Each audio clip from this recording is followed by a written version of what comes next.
Hello everyone, this is Charlie from the Bloomingdale Public Library, and today we're going to talk about speeding up Windows. Tip number 1 is try restarting the computer.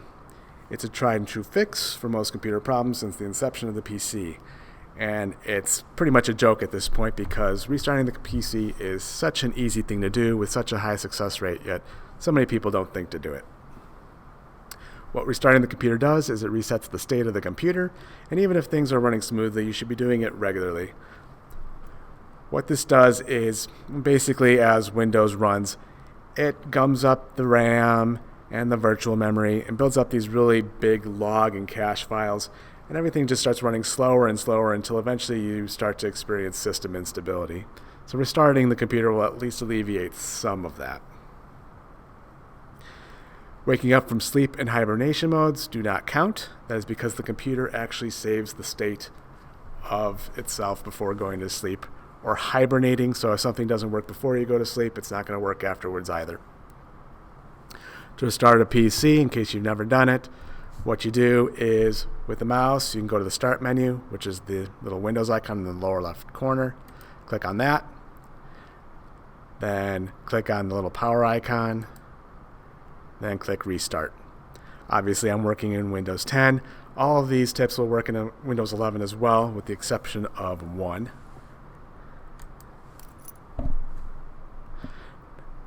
Now that's with the mouse. Let's say you don't have access to your mouse, or you're just more of a keyboard person. What you can do is hold down Control, Alt, and Delete keys. Now I'll take you to this screen. From here, you can use the Tab key. Just keep tapping it until you get to the power icon in the lower right corner. Hit Enter. Use the arrow keys to get to restart. Hit Enter again. So these methods are considered soft restarts because they give Windows a chance to shut down properly. Now, if you don't have access to mouse or keyboard inputs, that kind of brings you down to our last resort options, which is the hard restart. If you have a reset button on your computer, I suggest trying that first. I think it's a little better on the hardware versus a power button. With the power button, you got to hold it down for a couple seconds. Just keep holding until the screens go black and the fans turn off. Then wait a couple more seconds and hit the power key again, the power button again. So when you go that route, you'll probably see recovery messages, maybe something about an improper shutdown. You may have some more troubleshooting to do after that, but like I said, if it's a last resort, you really didn't have another option. One thing you definitely want to avoid doing is pulling the plug. If the power buttons aren't working either, I guess that's what you got to do, but at that point you almost certainly have some hardware issues. Next tip for speeding up Windows is doing your Windows updates. Updates can include improvements and fixes to Windows files and utilities. They can also include drivers and firmware for hardware components. So every now and then you'll see an Intel or a Dell or an NVIDIA in there. Windows will typically update itself in the background, sometimes prompting for a restart. It can also be scheduled in the Windows Update settings. To manually run Windows updates, keep in mind this will require an internet connection. You go to the Start menu, click on the Settings icon, and then at the bottom you see Update and Security. Go ahead and click on that. It'll start you up on the Windows Update screen, and where it says Resume Updates, you'll have a button that says Check for Updates. The reason I am currently blocking updates is because it's getting in the way of my recording. The next tip that goes right along with Windows updates is to upgrade to Windows 11, which obviously you cannot do if you're already there. The general consensus is Windows 11 offers a performance boost over Windows 10, particularly with lower spec computers. The option to upgrade to Windows 11 can be found on the Windows Update page that we were just on. You'll also probably see notifications in the lower right corner.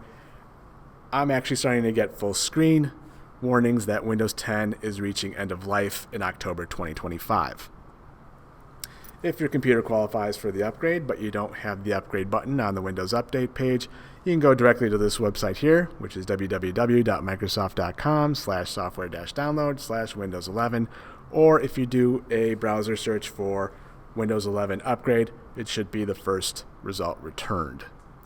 Keep in mind, not all computers meet the requirements to upgrade to Windows 11, and if that's the case, you'll see a message on the Windows Update page to that effect. Just to show you how to go on the web to find the Windows 11 upgrade, I'm just going to type in Windows 11 upgrade. And sure enough, it's the first link here. Go ahead and click on that. And I'd recommend just downloading the Windows 11 Installation Assistant. It's a very small file. Once you run that, you'll get the actual download going, and it's pretty straightforward from there. If you do go the Windows 11 installation media route, keep in mind that the installation file for Windows 11 does not fit on a standard DVD. It might fit on a dual layer DVD, but I'd probably just go the bootable USB route. If I go to images here,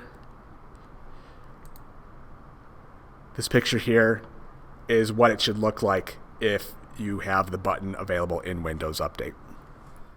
Next tip for speeding up Windows is getting the manufacturer updates. Manufacturer updates are like Windows updates, except they come directly from the manufacturer of your computer. Manufacturers usually have utilities pre-installed on the computers for your updates. For example, if you have an HP computer, it'll probably have HP Support Assistant. Dell would have Dell Updates, etc. You can usually also get manufacturer updates directly from the website. I'll caution you, if you go that route, there's usually a lot of options, and you need to know specifically what internal components are installed on your computer to know what to get. You can usually find those in the device manager. For custom builds, you're going to have to research the update options for each individual component. A lot of the big ones do have their own update utilities. For example, ASUS. If you have an ASUS motherboard, you can go to their website and get ASUS Live Update. If you have a Samsung SSD, you can get yourself Samsung Magician, which can help manage that, etc. Manufacturer updates are specifically catered to your PC's components and usually consist of drivers, firmware, BIOS updates, and utilities. And just to describe what those all are, drivers are software to help your hardware talk to Windows. Firmware is software on a device that controls its operation, which may actually include drivers. BIOS stands for Basic Input-Output System and is considered firmware for your CPU.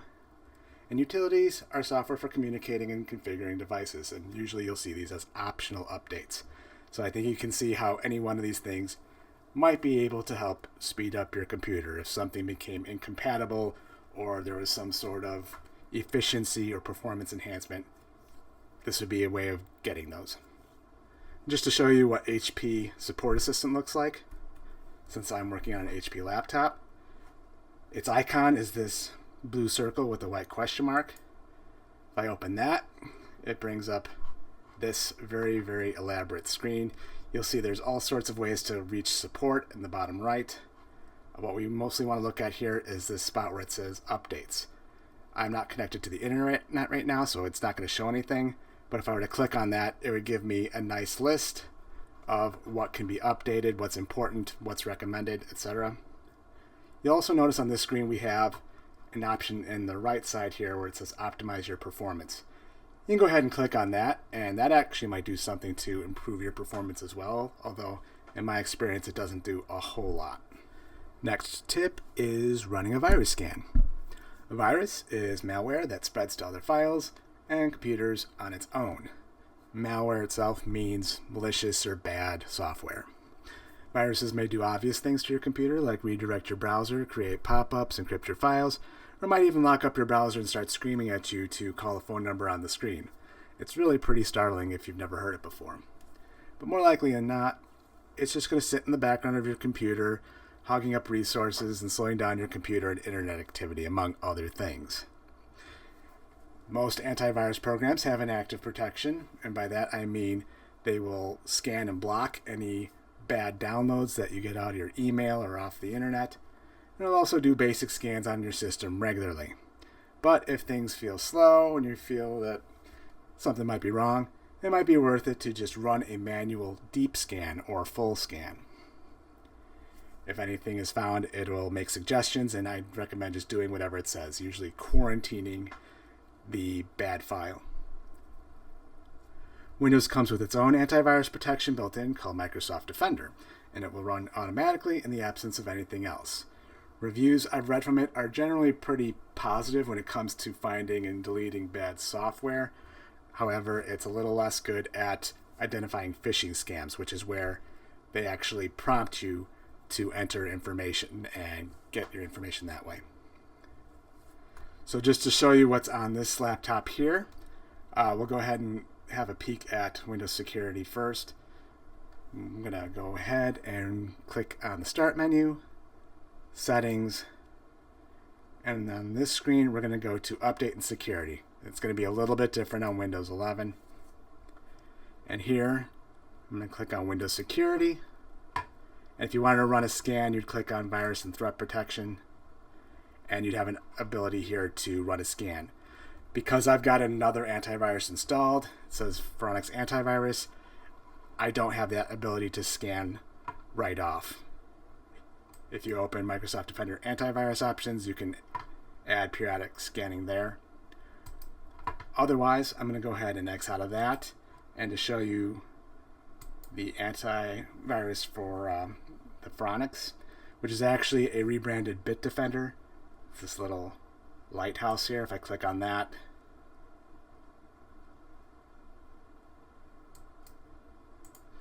gotta right click. Here I would go to scan and then deep system scan. Next tip is to stop OneDrive synchronization, which I admittedly have little to no experience with. If you didn't know what OneDrive is, it's Microsoft's cloud storage service, similar to Google's Google Drive and Apple's iCloud. Odds are you have experience with at least one of those if you have a smartphone. OneDrive synchronization replicates files to the cloud, where they are backed up and then accessible from anywhere with an internet connection, similar to how email works. OneDrive synchronization is always going to be potentially running in the background using processing power and RAM and internet bandwidth to function. So you can see where turning that off would obviously give you a little bit of a speed boost. You can access OneDrive through the Start menu or in the taskbar in the far right, which is called the notification area. In my experience, it's usually in this hidden menu here. You see right now I've got a little cloud with a line through it because I'm not signed into it. So if we wanted to stop the syncing, one thing you can do is sign out, which I'm not signed in, so it's not happening. Otherwise, you can go to the settings by clicking on the little gear here and clicking settings. And then under account, you can choose to unlink this PC, which will stop the syncing.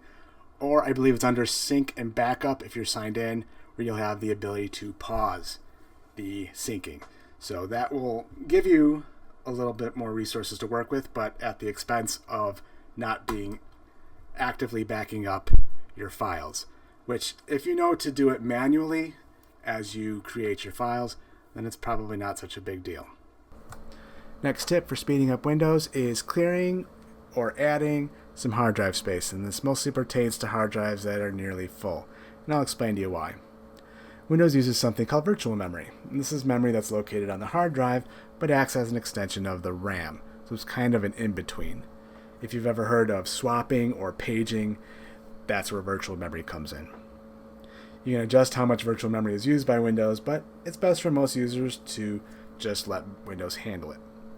The last time I really heard anybody talk about virtual memory in a home use capacity was back during the early days of solid-state drives, and the enthusiast tip was to minimize how much virtual memory you were using to extend the life of your solid-state drive, but that's not really the case now, and I don't think I've heard anybody really talk about virtual memory, again, in a home capacity in over a decade, so again, just feel confident in leaving it alone. To help virtual memory work more effectively, ideally you want to leave 4 times the amount of RAM you have available on your hard drive. And the reason for that is what Windows caps your virtual memory at. Now, there's situations where that's unrealistic or maybe just outright impossible. For example, if you had over 100 gigabytes of RAM but a modestly sized hard drive space. This is, again, just an ideal situation. It's not a hard and fast rule. Alright, so when I say clearing space on your hard drive, I basically just mean deleting unused applications and unnecessary files, or maybe just consider storing things in another spot like another hard drive or in the cloud. In order to hunt down the files that are taking up the most space, I'd recommend downloading a utility called Windorstat, which stands for Windows Directory Statistics, and you can find that at windorstat.net. I've actually got it installed on this computer, and I ran it real quick. By that I mean a couple minutes. And this is what it looks like. So in the top left section, you can see literally all the files and folders on your hard drive, and it'll tell you how big everything is. On the right side, we have the color coding for the visual representation, and at the bottom, we have the visible representation of how big all of your files are relative to each other. So you see all of these red files here. These are Windows installation files. It's mostly for reinstalling applications, so you can probably actually get rid of those. We've got a big purple rectangle here, and that represents a recovery partition, and you can see that in the lower left corner here. This is where it says what file we're looking at and where it's located. There's two system files in particular I want to take a real quick look at, and that's this big green guy here. This, if you see in the lower left corner, it says pagefile.sys. This is essentially your virtual memory. So this is a big file that you can't really do much about. I'm not sure if you can delete it, but you wouldn't want to even if you could. And I believe it's a hidden file that doesn't even show up when you expose hidden files in File Explorer. So again, pagefile.sys, that's your virtual memory. You need to have that rectangle. There's not much you can do about that. And then this other rectangle down here is hyberfill.sys, which is your hibernation file. Now, if you don't need hibernation or you're in a real pinch to open up some hard drive space, you can actually get rid of this file, but to do that, you need to disable hibernation mode. You can't just delete it or it's going to come back. So I'm going to go ahead and minimize this guy, and we'll have a look at how to do that. So we're looking right down here. We're going to open up a command window and type in a command. So let's go ahead, open up a command prompt by going to the search bar and typing in CMD, and then click Run as Administrator. And this is not going to be the only time we do this, going through this list of tips. So, all right, we've got our prompt here. Now I'm just going to type it out. It's power cfg.exe space / hibernate space off. Hit enter, and you might need to restart your computer to actually get rid of the file, but that's all there is to it. There is a way to go and do this through Windows, but it's kind of convoluted. They hid it in the control panel, which it's pretty clear Microsoft is gradually trying to get rid of. So this is probably the faster way to go about it. All right, the other part of the slide was adding hard drive space, which I'm not going to go over right now. But if you have the connections and the space inside of your computer, you just open it up, connect things up, and then you got to combine the hard drive with the system hard drive by creating a single partition over both. And altogether, this might take about 5 minutes, but again, I'm not going to be showing off any hardware skills today. Next tip for speeding up Windows is removing bloatware. Bloatware is the collection of applications pre-installed on your PC that you don't want and didn't ask for. Bloatware often includes useless utilities, trial versions, games, and more. Bloatware can do things like display pop-ups, add notifications, run in the background gathering data, and of course it always takes up hard drive space. Just a note, on the laptop we're looking at here, I believe it came with at least a dozen applications from HP alone. It's ridiculous. PC enthusiasts have noted dramatic benchmark improvements after removing or disabling packaged bloatware. And the video I'm thinking of in particular, it was off of YouTube from a channel called Gamers Nexus. I believe they noted a 10 to 15% performance boost after doing away with all of the bloatware, which the fact that a manufacturer would cripple their computer out of the box like that is just, it's ridiculous. So if you are uncertain about deleting an application, you can always do a web search to find out what it is and if it's important. So if you do a web search, something like, is it okay to uninstall whatever? More than likely, you're going to find a whole bunch of responses, and the response is generally a pretty good consensus. Incidentally, if you uninstall something and you want to get it back, it's usually just a matter of going to the manufacturer's website and downloading it again. For example, with the HP Support Assistant, I didn't particularly care for it because it kept spitting out notifications. I didn't want my patrons to be dealing with that, so rather than blocking things and goofing around with settings, I just uninstalled it. And when it came to check for some fixes, I just reinstalled it, download the firmware and BIOS updates, and uninstalled it again. Just a special little note here, not all pre-installed apps are bad, but almost all are completely unnecessary. I believe I have uninstalled most of what I didn't want on this laptop, but just to have a quick peek here, if we go into the Start menu, you can see the calendar, the weather, solitaire. Those are all things that came built in with Windows. If you right-click on it, you can go ahead and uninstall it. Another place to look would be if you go to the Control panel, and then Programs and Features. You can see a list of some other applications that might not show up on the Start menu. And again, if you're uncertain about anything, do a search on the internet, see if it's good to go, and go ahead and surgically do your work and clear up some space. Next tip is running something called Disk Cleanup. Disk Cleanup is a Windows utility for deleting less necessary system files that accumulate over time, including logs, cached files, and old update files. If there's one thing Windows is good at, it's getting bigger and more bloated and slower over time. And so Disk Cleanup is going to help get rid of some of the things that don't get cleared out with a system restart. I had someone in one of my live classes express a little bit of concern with deleting logs that they never heard of and never laid eyes on. To all of you out there, do not worry. These logs will be recreated after the disk cleanup.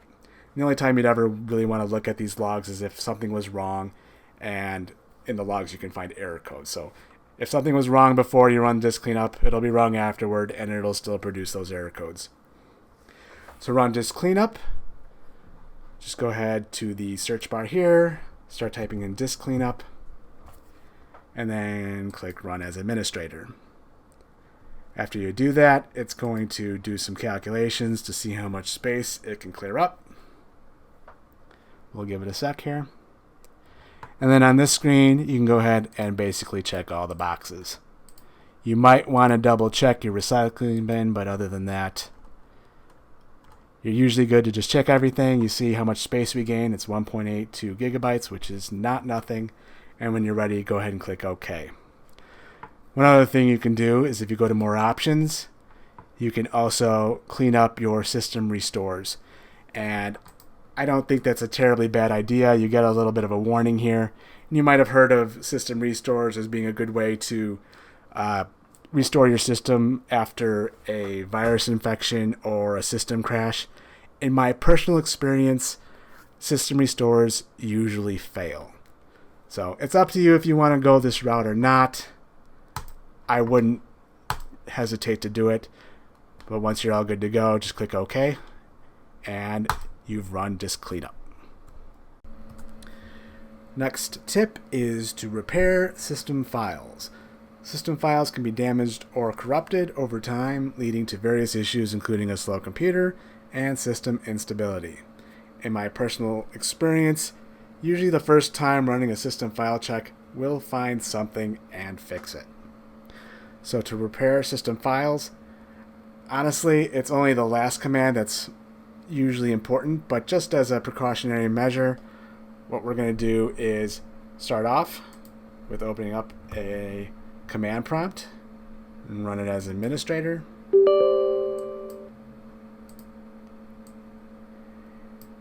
And then run the dism command.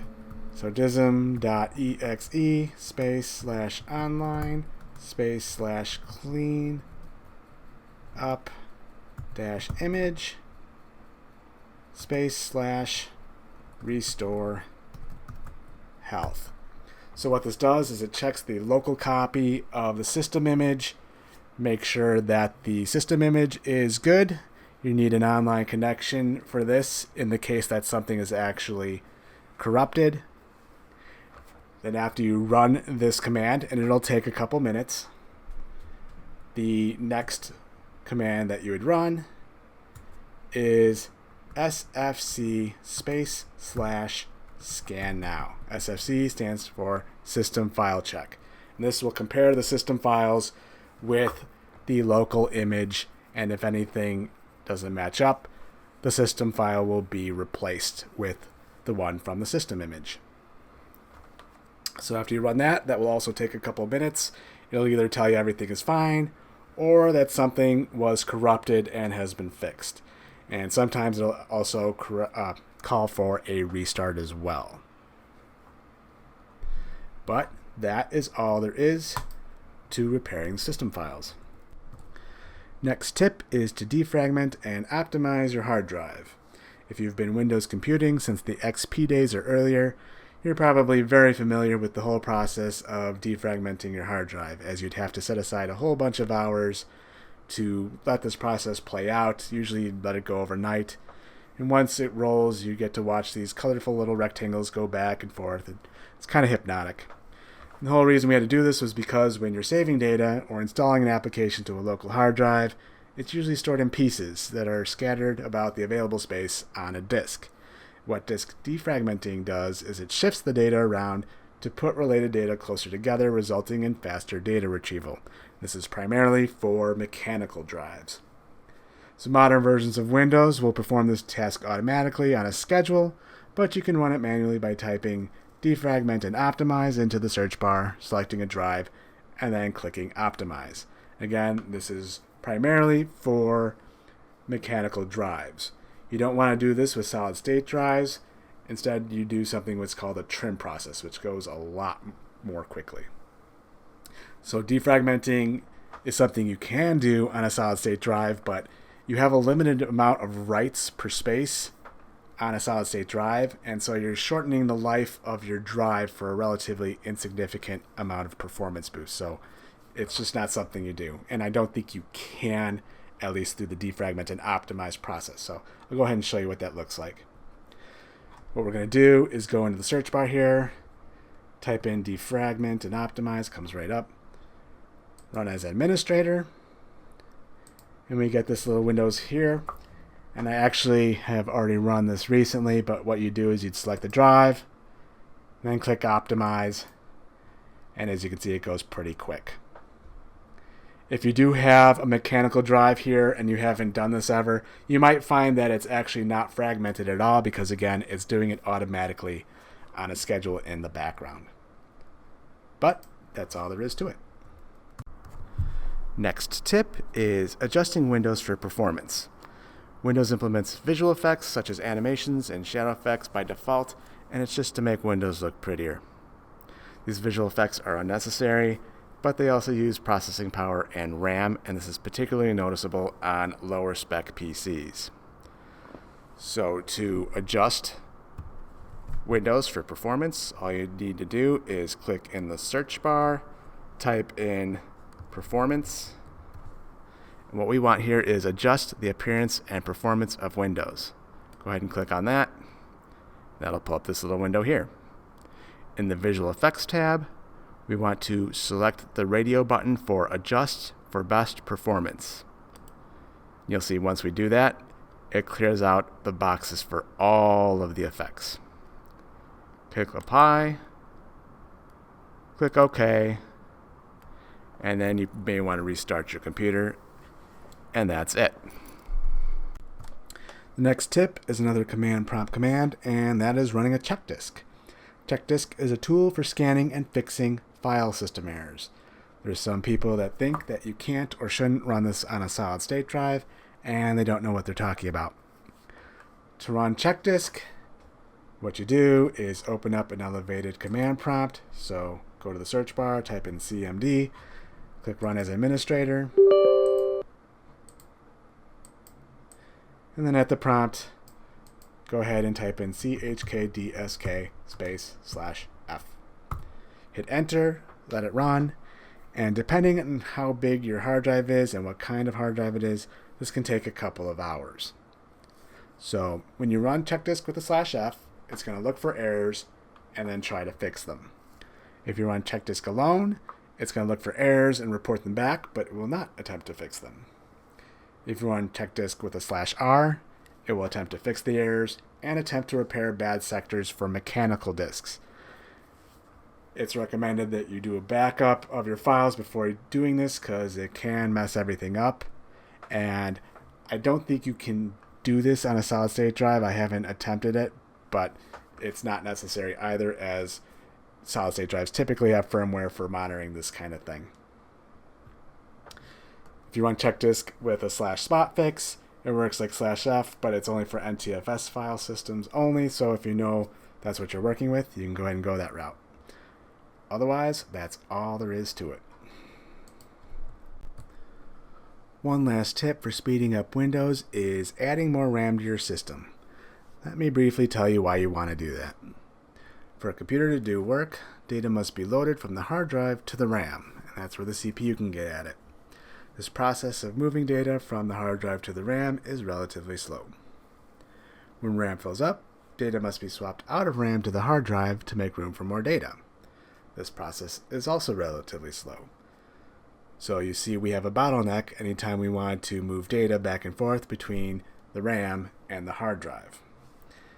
Adding RAM reduces the need to swap data between RAM and the hard drive because you're filling up the RAM a little bit more slowly, and this will lessen the effects of that bottleneck. Now, buying RAM and installing it is relatively easy. However, it varies so much from computer to computer, I can't really get into the specifics of it. I will say that there are a lot of things you can do with your RAM, including goofing around with timings and voltages and frequencies, and there's even something called RAM training. And all of the fiddling around you can do with this stuff usually results in minimal performance gains. So I would focus on how much RAM you want to get. Make sure you purchase the right amount and the right type for your system, and be happy with that. Alright, I'm going to finish up here with a list of less recommended options for speeding up Windows. Essentially, this is a list of ideas I just quickly want to address, and I'm going to try to resist going into story mode. First item on the list here is going back to a restore point. Anytime you install an application or do Windows updates, Windows will create a restore point with the idea that if the installation fails, you can go back to that point and try again. It's not that this option is bad or risky, it's just that it usually fails in my recent experience. Nonetheless, if you're having issues with Windows and you're looking for options, I wouldn't hesitate to try going back to a restore point. I just wouldn't bank on it. Next item on the list is resetting the PC. This basically gives you a fresh installation of Windows. This option will let you keep your personal files, but not your applications, so you're not really speeding up Windows so much as you're starting over, which, if you're looking to do that, this is a good option for you. Next item on the list is overclocking your PC. This is very technical and somewhat risky, and with less upside than with past hardware. Once upon a time, you could get yourself a CPU, either an AMD or an Intel chip, and if you weren't afraid, you could do some number fiddling and get your CPU to perform one or two price points better than what you paid for it.